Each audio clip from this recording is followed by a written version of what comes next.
За невини се изјаснија поранешниот градоначалник на Велес Славчо Чадиев и екс-председателот на Советот Александар Колев. По 3 одлагања, денеска во Велес почна судењето за нив.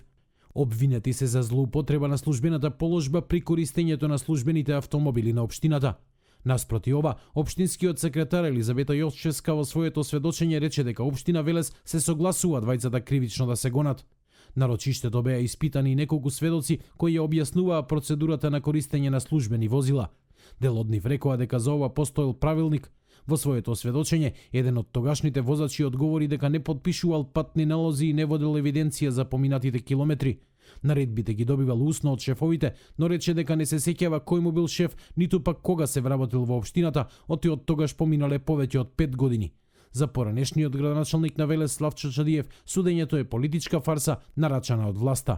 Со оглед дека кој е подносител на оваа кривична пријава, очигледно тука позади тоа стои СДС, со една единствена цел да му наштедат на Чадиев, секако и на доктор Колев.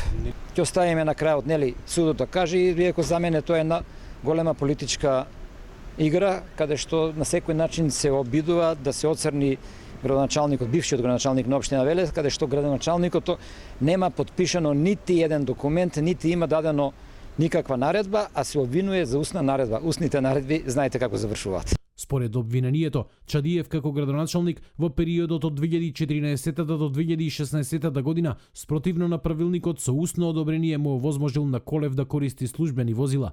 Поранешниот председател на Советот на општина Велес пак е обвинет дека е оштетил општината со тоа што ги користел возилата за лични потреби и од општинската каса ставал гориво во вредност од околу 170.000 денари. Следното рочиште е закажано за 10 декември, кога како сведок треба да се појави возачот кој го возел поранешниот градоначалник на Велес Славчо Чадиев.